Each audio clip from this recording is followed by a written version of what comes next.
This is Maximum Lawyer with your host, Tyson Mutrux.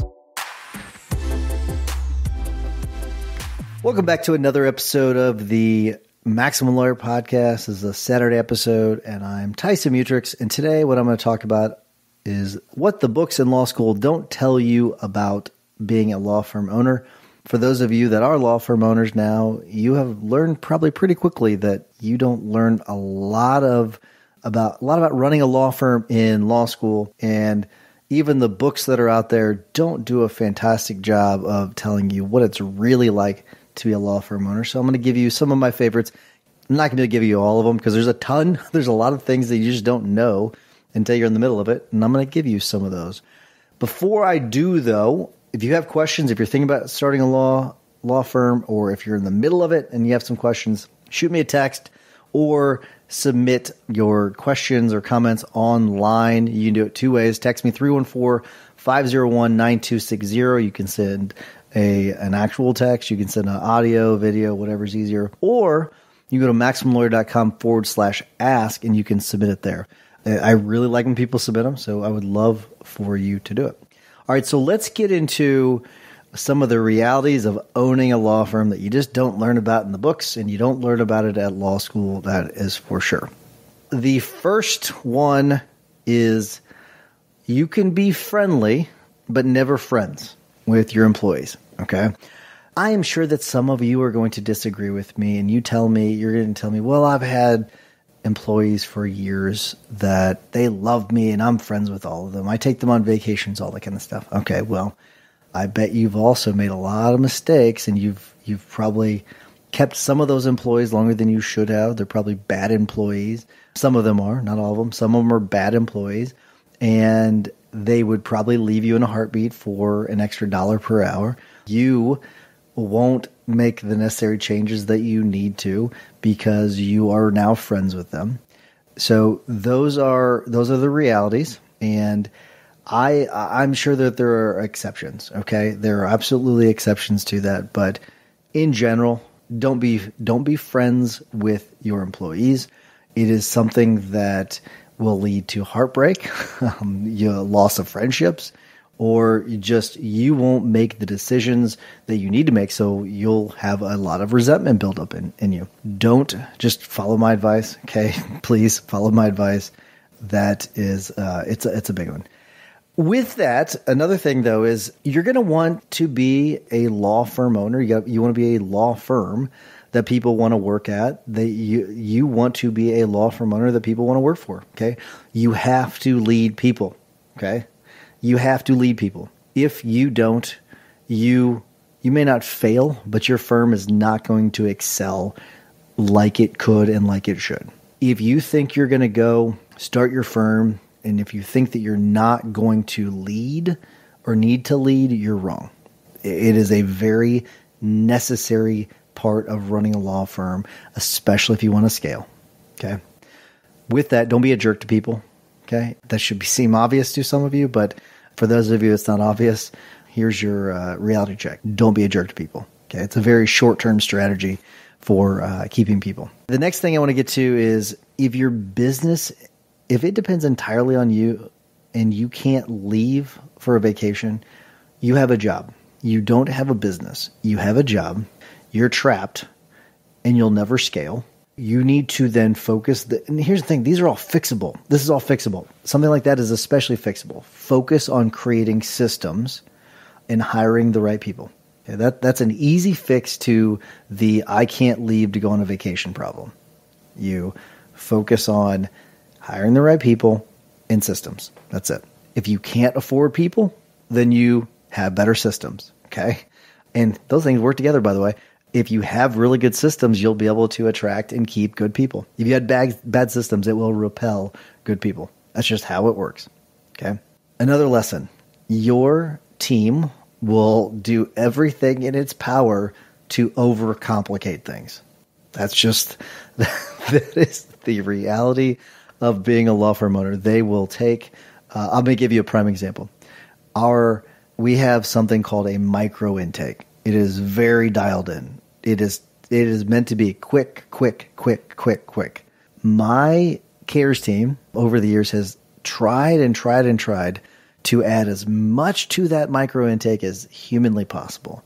And we have to fight it all the time. It is something that we want to keep it simple. So as a law firm owner, you need to work as hard as you can to make things as simple as possible for your people, and in general, make things very simple. But make things very simple for your people. Don't let them overcomplicate it. And to them, it seems like a great idea to add complexity to certain things, but complexity makes things very difficult. You want to keep things as absolutely as simple as possible. Okay?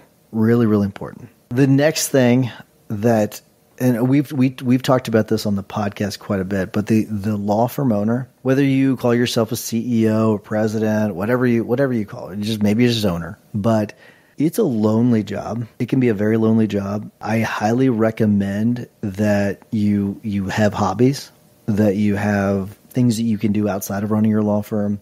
You need a peer group. There's things like the Guild, Max Law Guild, maxlawguild.com. We'd love to have you there, but you need to have a peer group that you can go to and discuss things, because especially if you don't have a leadership team.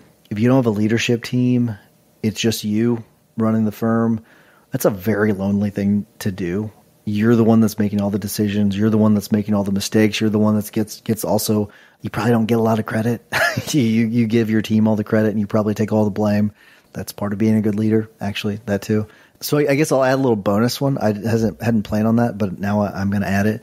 You are going to not get a lot of credit. You're going to be giving your team a lot of credit. And when something goes wrong, you're going to need to take the blame. Okay? That's how it works. Okay? You are rewarded financially. At least you should be. If you're not, that's other issues that you're going to have to work out, which we talk about cash flow in other episodes. But that's just part of being a law firm owner. Okay, give it as much praise and credit as you can. Okay, and when you need to take blame, take blame. That's just how it should be. Another thing is you need to invest in yourself, in your own development. Okay, I mentioned the Guild. That's one way, but there's a lot of other ways where you're not taught how to do this in law school. You're not taught how to do this in most colleges. You're not taught how to do this in most books. You can kind of piece all of this together, but you have to do it by investing in yourself. Go to seminars, go to conferences, read books. Like it is a very, if you have weaknesses as a leader of a law firm, you need to go out and help bolster those, reinforce your weaknesses, I guess is another way of putting it, by learning. Okay, go and learn so that you are no longer weak in that area. That way you can continue to grow as a leader, because that is another thing. Don't become stagnant. You can become stagnant very easily. I see it quite a bit. When you become stagnant, you don't grow, your firm doesn't grow, and it starts to die. That's just the reality of how things work. You have to continue to grow. And the last thing I want to get to is when you hear a rumor in your firm, shut it down. Okay. So this is multi-part on this, but when you hear a rumor, someone telling a rumor, you got to shut it down. We don't have rumors here. We don't have a rumor wheel. We don't do that here. Okay. That is the first thing.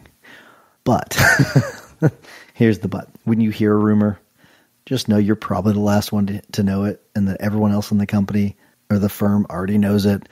And just know that, and know that you're probably not going to be able to keep that secret. That's something that everyone already knows about. I have, we've heard things from an employee before, and not necessarily a rumor, but it's such and such is unhappy about whatever, and it's one of those things where we think it's just, initially, before, I'm not naive enough to think this now, but back then I was thinking, oh, well, we'll just kind of keep it in our own little circle and we'll deal with it with this employee. No, that's just not how it works. Everyone knows everything. And don't be so naive to think that you are going to contain it into a little circle. Everyone in the firm's going to know. So first part of it is shut down the rumor mill as quickly as possible. Number two is, if you heard a rumor, you're the last one to know. But you want to have a culture where you're not having a bunch of rumors going around. But that will say, so there's another part of this. This is the last part that I'll wrap things up. you want to have a culture where people are open to talking about issues, okay? And you want to be able to, this is kind of a gross way of putting it, but you want people to be able to be open about picking scabs and talking about the scabs.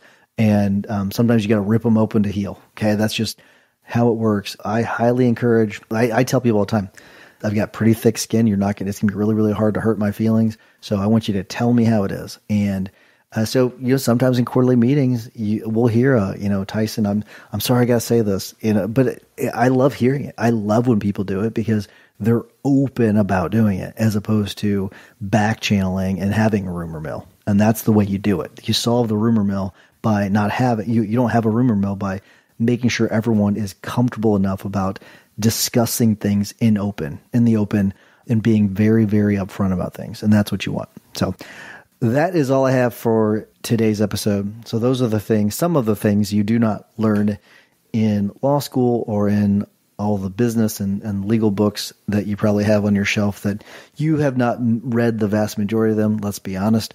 I'm sure that some of you have, but many of you have not. I can tell you, I've bought way more books than I have had a chance to read. I have a bookshelf of several books I love to read, but I buy them faster than I can consume them. So I've got I've got shelves full of books. I have audiobooks that I have forgotten about that I bought years ago. So I know I'm not alone in that. I know that all of you many, many more of you are like that too. Not all of you. Some of you are good about it, but not everybody. But all right, that's all I have for you today. Hopefully you'll shoot me a text, 314-501-9260. Remember, MaximumLawyer.com/ask. I would love to hear from you. Until next week, remember that consistent action is the blueprint that turns your goals into reality. See you, everybody.